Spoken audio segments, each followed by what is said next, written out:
Mwadjouma est une survivante du chaos de Goma. Lundi dernier, le 27 janvier, dans son quartier, cette jeune fille de 25 ans a réchappé de justesse à ses bourreaux.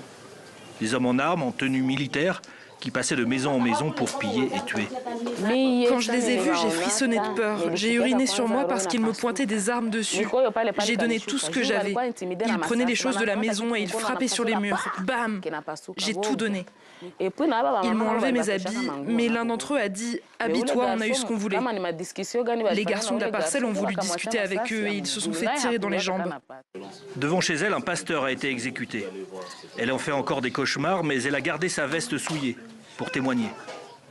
En voulant me faire peur, ils ont tiré les balles vers le sol et cela a transpercé mes habits.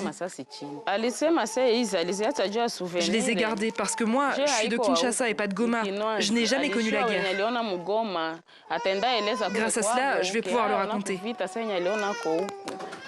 Les cas recensés de violences faites aux femmes augmentent jour après jour à Goma. Signalement par l'ONU, après une évasion massive de détenus, recensement de viols dans les hôpitaux, les femmes ont été des cibles. Dans cet hôpital, justement, il existe un service spécialisé, dirigé par le docteur Bichenge. Un lieu transformé en hôpital de fortune.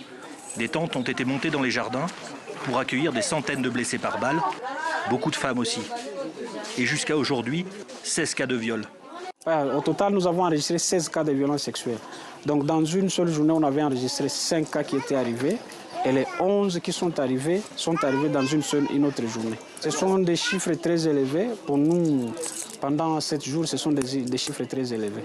Et ces chiffres vont encore augmenter, nous racontent les spécialistes ici, car les victimes ont peur de venir se soigner.